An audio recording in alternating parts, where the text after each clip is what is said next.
Քաղաքական ուժերը հերթով հրապարակում են իրենց նախընտրական ցուցակները։ Հայաստան դաշինքը կգլխավորի Ռոբերտ Քոչարյանը, իսկ նրա որդին Լևոն Քոչարյանն այս անգամ 10-րդ տեղում է։ Սակայն Հայաստան դաշինքի նախընտրական ցուցակի առաջին 3 տասնյակում չկա խորհրդարանական խմբակցության ներկայիս ղեկավար Պաշտպանության նախկին նախարար Սեյրան Օհանյանի անունը։ Ցուցակում չկա նաև Հոյդա-բյուրոյի ներկայացուցիչ Դաշնակցության հնաբնակներից Արմեն Ռուստամյանը, իսկ Արծվիկ Մինասյանի անունը 29-րդ տեղում է։ Հայաստան դաշինքի ներկայացուցիչ падգամավոր Ագնես Ախամոյանը պնդում է, որևէ ինտրիգ այստեղ չկա։ Սեյրան Օհանյանի մասով կարող եմ ասել, որ ինքն արդեն իսկ հայտարարել է, որ դա իր ցանկությունն է եղել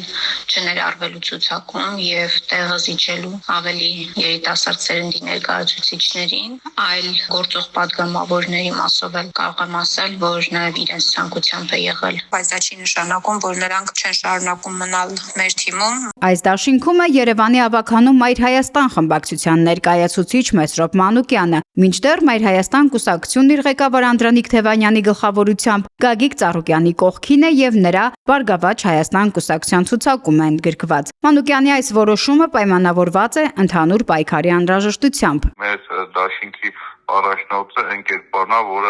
որ իմ գնահատմամբ ամենաուժեղ, ամենաարժանինը, որ մեր երկրի արտաքին քաղաքականությունը ներքին չխորանանք, ամենաառաջինը երկրի անվտանգային հարցերով դեռ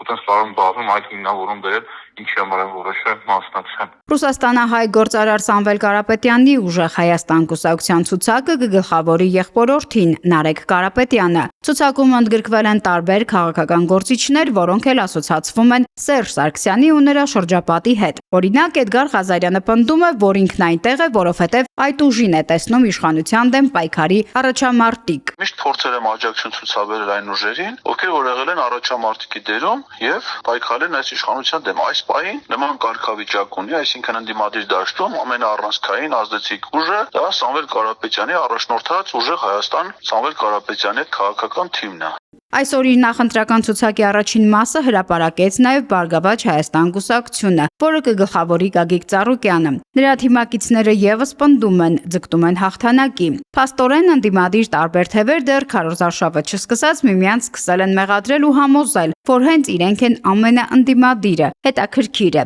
քարոզարշավի ժամանակ ինչպես կվարվեն։ Նարնե Ղուկասյան, Ռադար Արմենիա։